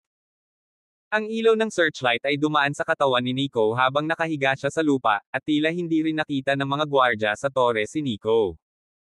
Handa si Nico kung sakaling mamataan siya ng mga gwardya sa tore, pagkatapos ay wala siyang pagpipilian kundi ang mauna sa paglansad ng sniping operation. Matapos lumipas ang searchlight, dahan-daang umakyat si Nico at nagpatuloy sa pagsisid pasulong, kaya 2 beses at 3 beses, sa wakas ay lumapit siya sa hilagang bahagi ng kampo at nakarating sa San Escobar Independence Army Barracks sa 2 palapag na barracks sa likod. Ang paligid ng kampo ay napakalakas na may barbed wire, at si Nico ay nasa lupa, nakatitig sa kampo. Sa ilalim ng ganoong kalapit na distansya, maririnig ang kwartel na patuloy na ingay, may mga pag-inom ng hula na tunog, at ang ingay ng pagsusugal, tila ang mga disiplina ng San Escobar Independence Army ay talagang maluwag sa isang matinding.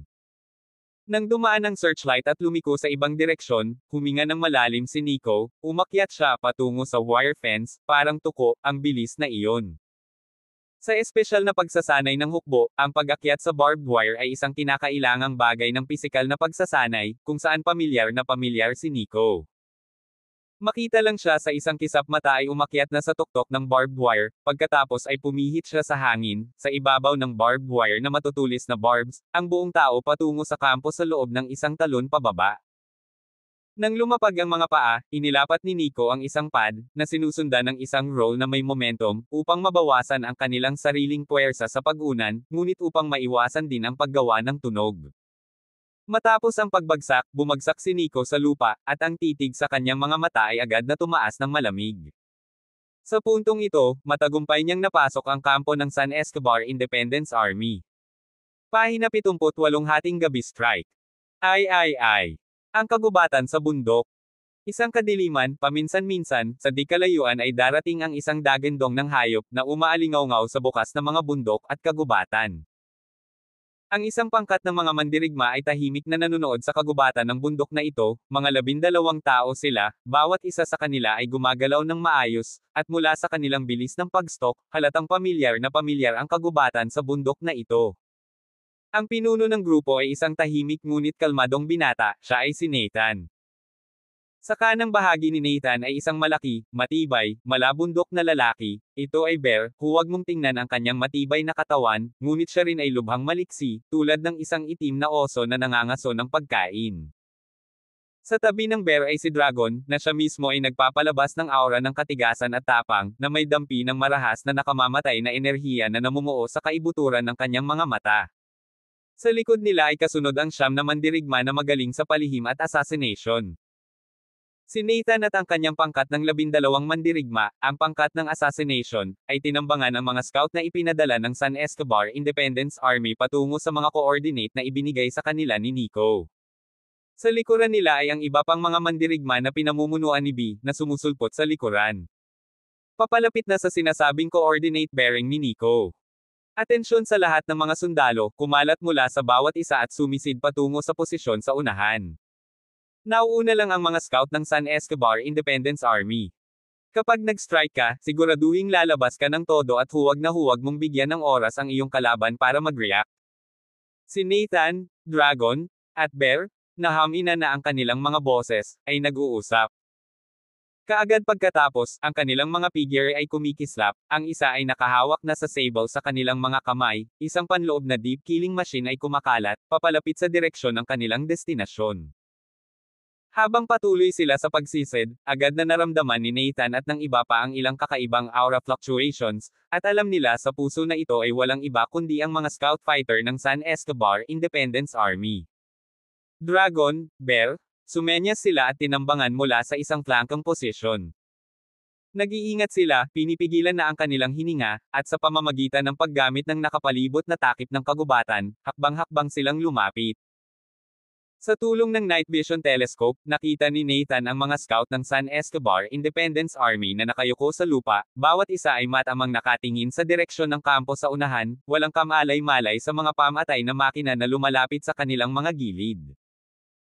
Ang direksyon ng kampo ay maliwanag pa, ngunit si Nathan ay nakalusot palabas sa likod ng kampo nang sila ay lumabas, tahimik na umalis mula sa likod ng kampo, umiikot ng kaunti bago pumuslit sa kabundukan, iniiwasan ang paningin ng mga scout na ito.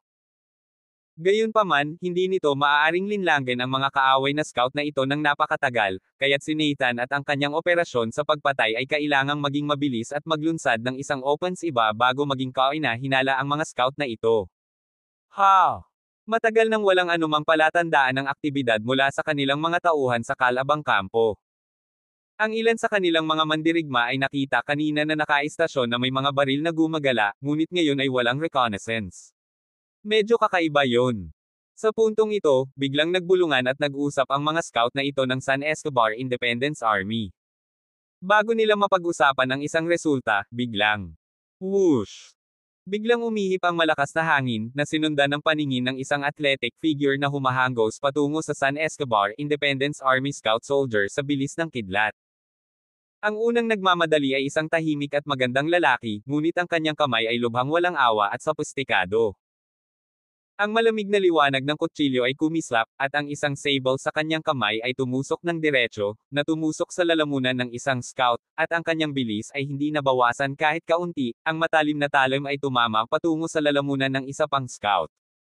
Phew! Ang gilid, isang matibay na figure ay kasing tigas ng isang armored fighting vehicle na nadorog. Ang malaking katawan ay sumugod ito ay dalawang hindi pa bumalik sa mga taga-manman upang bumagsak ang layo. Hinabol siya ng matipunong figure, at ang kanyang malamartilyong kamao ay sumabog sa dalawang scout fighter na natamba. Sa kabilang banda, isang matapang na figure ang sumugod din upang pumatay, isang sable sa kanyang kamay ang unang tumusok sa puso ng isang scout, pagkatapos ay ang kanyang kanang binti ay tumangay, tulad ng isang humahanggos na bagyo, marahas na tumama sa mukha ng isa pang sundalo sa gilid. Bilang karagdagan sa tatlong mga numero, mayroon ding isang killing machine malubhang athletic figure din rush sa larangan ng digmaan, nagsumite ng iba't ibang mga paraan ng pagpatay, at pinatay ang natitirang bahagi ng scout warriors. Ang biglaang labanang ito ay mabilis na dumating at mabilis.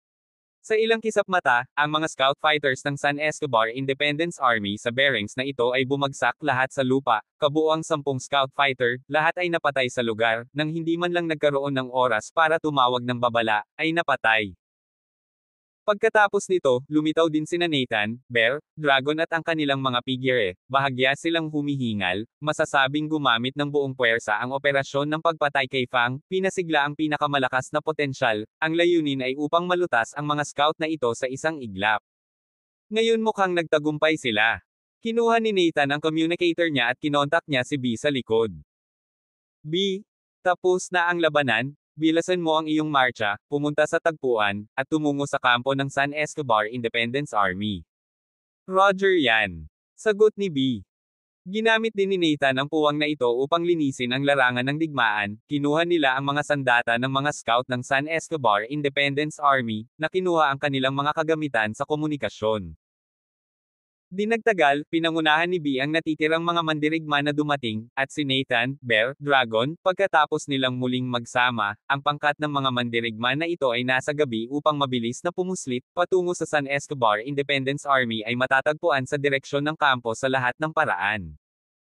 Nang nawasak ang mga scout ng San Escobar Independence Army, natapos ang unang yugto ng operasyon, at susunod ang ikalawang yugto ng labanan naghihintay sa mensahe ni Nico at pagkatapos ay maglunsad ng pangkalahatang pag-atake. Hilaga ng San Escobar Independence Army Barracks.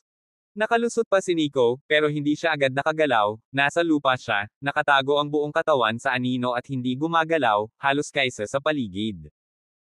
Una niyang pinanood ang kilusan sa kampo, na sa oras na ito ng araw ay isang pangkat lamang ng mga sundalo ng San Escobar Independence Army na nagpapatrol, at naririnig ni Nico ang mga yapot ng nagpapatrulyang pangkat ng mga sundalong ito.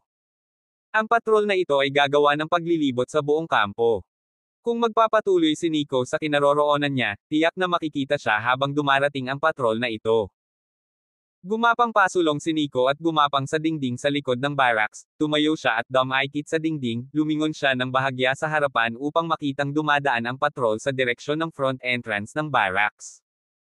Nang mawala sa paningin ang patrol na ito, nag-flash ang katawan niya at tahimik na nakarating sa cottage sa tabi ng barracks, ang pader sa gilid ng selda kung saan nakakulong si Cameron at iba pa. Tahimik siyang humakbang at nakatayo pa rin sa dingding sa gilid ng patag na pader, tuluyan na niyang inipon ang sariling hininga, naramdaman din niya ang hininga ng dalawang nagbabantay na mandirigma sa harap ng pintuan ng bungalow. Hintayin mo lang na ang patrol na iyon ay sapat na ang layo para magpatrolya hanggang sa harap at umikot sa likod ng kampo, doon na siya magsisimulang gumalaw. Pahina 79 isang hampas para pumatay.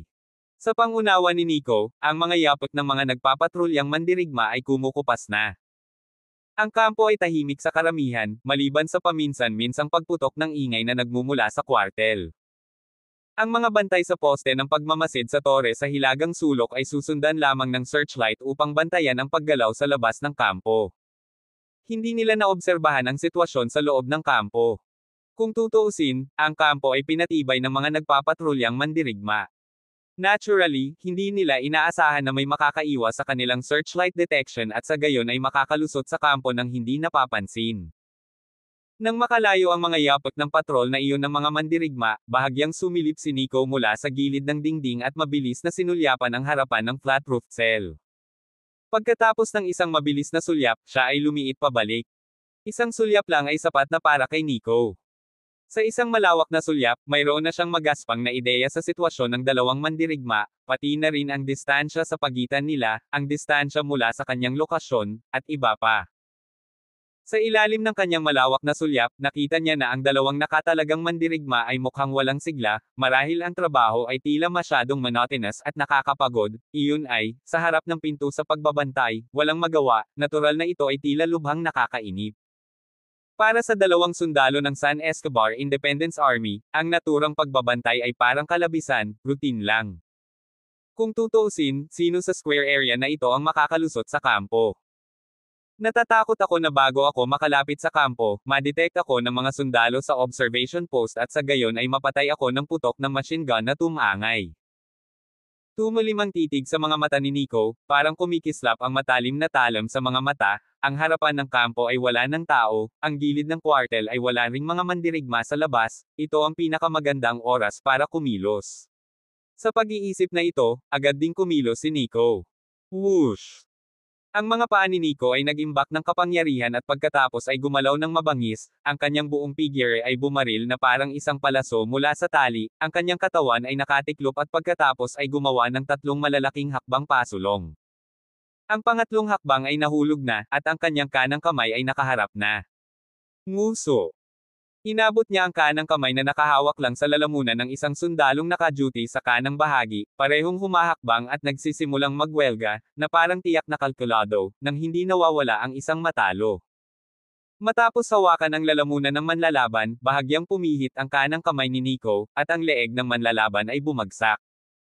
Ang sundalo sa kaliwa ay agad na kumilos, ibinukan niya ang kanyang bibig, sisigaw na sana, gayon paman. Whoosh! Isang malakas na hangin ang unang lumapit, pagkatapos ay tinakpan ng isang kamay ang kanyang bibig, at ang isang kamay naman ay nakahawak sa kanyang lalamunan.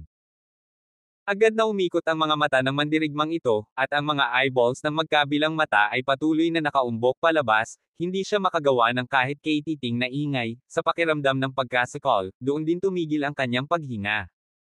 Pinatayo ni Nico ang sundalo at pinatayo ito sa dingding sa tabi ng pintuan. Ganoon din ang ginawa ng manlalaban sa kanan, isinandal ni Nico ang kanyang katawan sa dingding at pinatibay ang kanyang sarili diretso doon. Ito ay hindi bababa sa isang maikling panahon ay hindi maghahinala sa mga tao, kung hindi man kung ang dalawang katawan ay direktang nakahiga sa lupa, malalaman ng mga tao na mayroong isang sitwasyon kapag nakakita sila ng isang sulyap. Pagkatapos noon, marahang binuksan ni Nico ang pintuan ng bungalow na ito, marahan siyang umiwas papasok, at pagkatapos ay marahang isinara muli ang pintuan.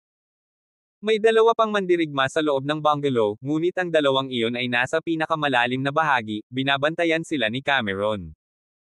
Ang disenyo ng isang cell sa bungalow na ito ay nagbibigay din kay Nico ng sapat na takip upang maitago ang kanyang mga galaw. Siya ay nanonood sa gilid ng selda patungo sa harapan, hanggang sa pinakaloob na bahagi ng cottage. Palihim na sumilip si Nico hanggang sa harapan, sa tulong ng pader ng selda bilang panakip, bahagyang sumilip sa ilalim ng katawan patungo sa harapan at nakita niya ang dalawang armadong mandirigma na nakatayo sa harap ng pinakaloob na selda. Nakatalikod sa kanya ang dalawang sundalo at nakaharap sila sa selda kung saan nakakulong si Cameron at ang iba pa. Pinagmamasdan nila ang mga galaw ni Cameron sa lahat ng oras, at kung may napansin silang kakaiba, babarilan na lang nila. Nakatalikod sila sa isa't isa, hindi nila makikita ang figure ni Nico. Bumaba ang titig sa mga mata ni Nico nang kumawala siya sa kanyang katawan, na sinundan ng isang flash dash patungo sa harapan. Nico full force flash rush, na bilis ay masyadong mabilis, ang walang bisa ay isang mahinang tunog ng air braking transmission, sa flash conflict sa proseso, ngunit din nasimot ng sumisipol hangin. Ang biglaang malakas na hangin na ito ay nakatawag din ng atensyon ng dalawang bantay, isang warrior first alert, agad siyang lumingon, ngunit sinalubong siya ng malamig at nakakapanghinang buto. Nguso. Isang sable ang nasaksak sa lalamunan ng mandirigmang ito sa isang iglap, at nang muli itong mabunot, isang ulan ng dugo ang lumabas. Ang isa pang manlalaban ay lumingon sa halos parehong sandali, at nang si Nico ay malapit ng maghatid ng kanyang pangalawang hit, malamig. Sa loob ng selda, isang kamay na mabangis mula sa nakahiwalay na mga rehas na bakal, isang kamay ang humila sa katawan ng mandirigma, kaya't ang mandirigma ay nahila at nataman ang selda na nakaharang sa pinto, halos sa isang iglap, isang kadena na nakabalot sa paligid.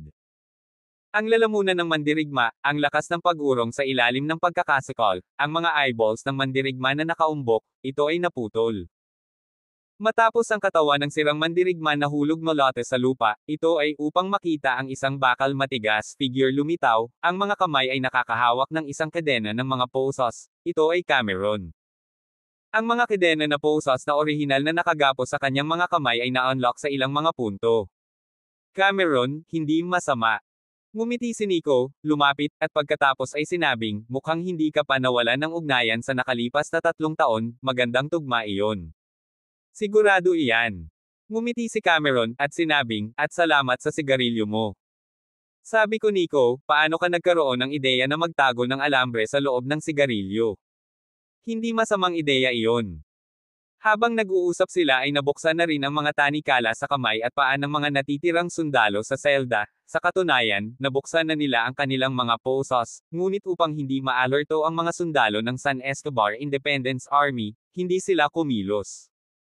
Dahil sigurado si Cameron na gagawa ng hakbang ang panig ni Nico, hanggang doon, hindi sila gagawa ng padalos-dalos na hakbang at sa gayon ay maalarma ang ahas. Nico. Lumapit ang isang lalaki, malakas ang katawan, tumigas na parang bakal ang sariling mga kalamnan, ang titig sa kanyang mga mata ay bamaha ng mabangis at mabagsik na aura, at ang kanyang buong hininga ay nagbibigay ng impresyon ng isang lobo, isang mabangis at uhaw sa dugo na lobo. Ito si Wolf, tama ba? Ilang araw na kayong mahirap.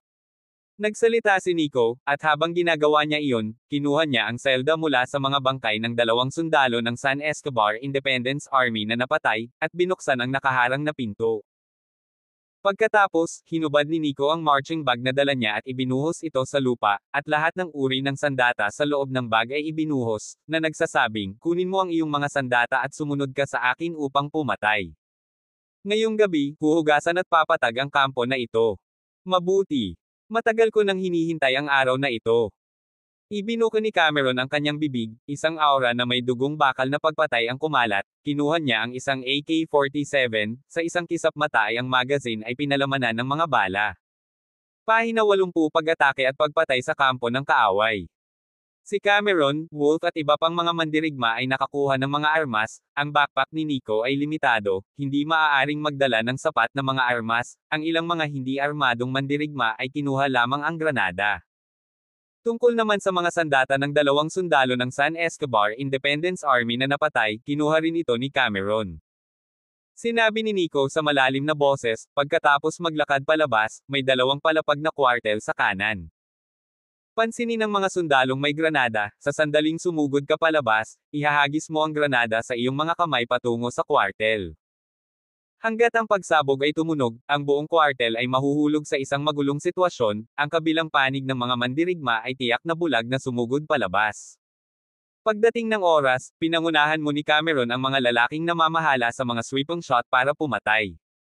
Lobo, kumuha ka ng ilang lalaki, responsable para sa mga mandirigma ng San Escobar Independence Army na nagmumula sa kaliwang bahagi. Tumango si Cameron at sinabing, walang problema. Ngunit may mga tore sa kampo na ito na may mga machine gun ng kaaway, at dapat iyon ay lokal. Huwag kang mag-alala tungkol sa mga gwardya sa mga tore. Sa oras na ito, dapat ay tumambangin na si Nathan at ang iba pa sa labas ng kampo ng kaaway, at sa sandaling magsimula na kaming lumipat, sisimulan na rin nilang manguna sa pag-snipe sa mga gwardya sa mga tore ng kaaway. Sabi ni Nico. Pagkatapos, pinangunahan ni Nico, Cameron at ng iba pa ang 12-12 ng mga mandirigman na pumuslit patungo sa harapan, at pagdating sa pasukan ng bungalow, huminto muna si Nico, at inilabas niya ang kanyang communicator para makipag-ugnayan kay Nathan. Hoy Nathan, ready na ba kayo dyan? Nico, nag-set up kami ng ambush sa perimeter ng San Escobar Independence Army Barracks, naghihintay lang ng signal mula sa iyong panig. Mabuti naman. Maghanda para sa labanan. Kayo muna ang bahala sa mga gwardya sa dalawang side tower sa main gate ng kampo. Naiintindihan. Sumagot si Nathan sa communicator. Iminuwestro ni Nico si Cameron at ang iba pa, pagkatapos ay nanguna siya at humakbang pasulong, unang naramdaman ang paggalaw sa labas ng pinto, at pagkatapos ay dahan-dahan niyang binuksan ang pintuan sa mga dingding sa magkabilang gilid ng pintuan kung saan naroon pa rin ang dalawang manlalaban na kanina pa nag-ungol. Nakatayo ng tuwid sa dingding. Lumabas si Nico at ang iba pa mula sa bukas na pintuan sa isang linya, bawat isa ay may malinaw na dibisyon ng trabaho. Pinangunahan ni Cameron ang 6 na sundalo sa isang pagtambang patungo sa kwartel sa kanan, at pinamunuan ni Wolf ang 4 na sundalo sa isang mahusay na pagtambang sa kaliwa. Kinuha ni Nico ang Barrett sniper rifle sa kanyang kamay at itinutok ito ng diretso sa nagbabantay sa tore sa north corner. Nang matapos ang lahat ng mandirigma sa paghahanda, itinaas ni Nico ang kanyang kanang kamay at gumawa ng isang kilos ng pag-atake. Agad namang hinailan ng mga sundalong may hawak na granada ang fuse ng granada sa kanilang mga kamay, pagkatapos ay agad na inihagis ang isang granada sa direksyon ng una at ikalawang palapag ng barracks na ito. Sa isang sandali, boom! Boom! Boom! Sunod-sunod na umalangaw-ngaw ang tunog ng pagsabog at ang pagsabog ng granada ay agad na nabuo sa napakalaking impact na tumangay sa kwartel, ilang pintuan ng kwarto ng barracks ay agad na nabasag, ilang mga pader din ang gumuho, mga debris na tumalsik, isang malakas na amoy ng usok din ang napuno, lubhang nasasakal.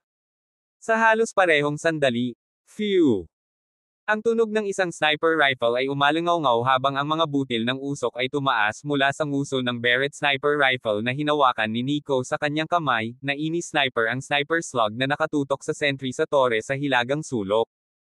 Bang! Sa itaas ng tore, nahati ang ulo ng isang gwardya na parang pakwan na nabasag, na naging madugong ambon. Hindi lang iyon. Phew! Phew! Dalawang tunog ng sniper rifle ang umalangaw-ngaw, ang iba pang dalawang gwardya sa tore na ito ay hindi pa nagre-react, ay isang shot para patayin. Kasabay nito, phew! Phew! Phew! Sa labas ng kampo, sunod-sunod na tumunog ang isang sniper rifle, at ang mga sniper round ay may sensinang pinaputok patungo sa mga gwardya sa mga tore sa kampo. Ang lahat ng ito ay dumating ng napakabilis, ang umuusbong na mga pagsabog, ang mga tunog ng sniper rifle na nakakasira sa tainga, ay bumasag sa kapayapaan ng San Escobar Independence Army Barracks. Ang kampo ng mga sundalo ng San Escobar Independence Army ay naalarma, lalo na ang hilagang bahagi ng Des Barracks. Pag-atake ng kaaway. Papasok ang isang kaaway. Mabilis, ganting sa lakay. Nasaan ang aking mga baril? Sa kwartel, isang kalituhan at pagtaas, makikita mo ang kwartel ng isang dormitoryo, nagmamadaling lumabas ang isang mandirigma, ilang mga mandirigma ay gusot, hubot-hubad, mukha ay parang gulat at nalilito, ilang mga mandirigma na may hawak na sandata, ngunit hindi alam kung saan ang kalaban, higit pa ang mga mandirigma ay walang dala na naubusan, na puro para magpadala ng kamatayan. Patayin! Nagpakawala ng dagandong si Cameron, at ang AK-47 na hawak niya ay agad na nagsimula ng siklab ng strafing. Sa pangunguna ni Cameron, nagpaputok ang iba pang mga mandirigma, nagwawalis ng isang volley ng mga bala pasulong na may mabilis na lakas ng putok, na nagwawali sa mga mandirigmang kwartel na nagmamadaling tumakas. Boom! Boom! Sa panahon, Cameron side ng ilang mga sundalo pa rin ang natitirang granada sa kamay, di ng lahat ng pool ang kaligtasan, itinapon pasulong, sa pagsabog ng mga pagsabog, ang mga ito ay nagmamadaling palabas ng San Escobar Independence Army mga sundalong laman at dugo, nakakalat na mga paa at mga labi. Sa kaliwang bahagi ng tindig, ang isang pangkat ng mga mandirigma sa kampo ay mabangis at agad na sumugod sa kampo, ito ay ang parehong pangkat ng mga mandirigma na namamahala sa patrol sa kampo. Nang lumitaw ang pangkat ng mga mandirigmang ito, si Wolf, na tinambangan na sa kaliwang bahagi, ang unang nagpaputok at nag-strafe sa kanila. Dumagundong ang mga bala mula sa nguso ng isang baril at napatay ang pangkat ng mga mandirigma na sumusugod, dahilan upang ang koponan ay halos maalis sa ilang sandali. Sa iba pang mga gusali ng kampo, nagsimulang lumabas ang mga grupo ng mga sundalo mula sa San Escobar Independence Army, armado at handang palibutan ang lugar ng labanan. Gayunpaman sa puntong ito, patayin, sisingilin at lipulin ang basurang ito. Ang isang tunog ng nakakasira ng lupa at walang katapusang galit na sigawan sa gabi ay umalangaw-ngaw, ay upang makita ang paligid ng kampo, isang pangkat ng mga mandirigma ang lumitaw, buong bilis patungo sa direksyon ng gate ng kampo na sumabog. Tadadadada. Ang mga sundalo ng San Escobar Independence Army na nakaistasyon sa harap na pasukan ng kampo ay walang oras upang ganting sa lakay, sila ay binaril sa isang pugad ng trompeta ng matinding bala. Si Nathan, Bear, Dragon at ang pangkat ng mga mandirigma na pinamunuan nila ang nagsimula ng pangkalahatang pag-atake at lumapit para pumatay. Tungkol naman sa mga bantay sa apat na tore sa kampo, lahat sila ay na-sniped at napatay. Nag-iisang kinuha ni Nico ang mga gwardya sa mga tore sa hilaga at silangang bahagi, at sa kanyang napakahusay na kakayahan sa sniper, nagawa niya ito sa isang sitwasyon ng sorpresang pag-atake. Si Nathan, Bear, at ang kanilang full-speed impact, ay dumating sa gate ng kampo, sinipa nila ang pinto, at nagmadaling pumasok. Sa sandaling sumugod sila, nakasalubong nila ang mga sundalo ng San Escobar Independence Army na nagmamadaling palabas mula sa timog na bahagi ng kampo. Ang oso ay umungal sa hangin, na may hawak na Stoner General Purpose machine gun at nagsimulang magpaputok. Ang mga bala na lumalabas sa machine gun ay halos bumubuo ng dragon ng apoy na mabilis na nagpapaputok patungo sa mga sundalo ng San Escobar Independence Army. Ang natitirang bahagi ng mga mandirigma ni Nathan ay nakahanap din ng takip at nagpaputok sa kanilang mga kamay, na tinatakpan ang mga mandirigma ng San Escobar Independence Army na nahuli. Sa isang iglap, nagsimula ang isang labanan sa sunog sa kampo na ito.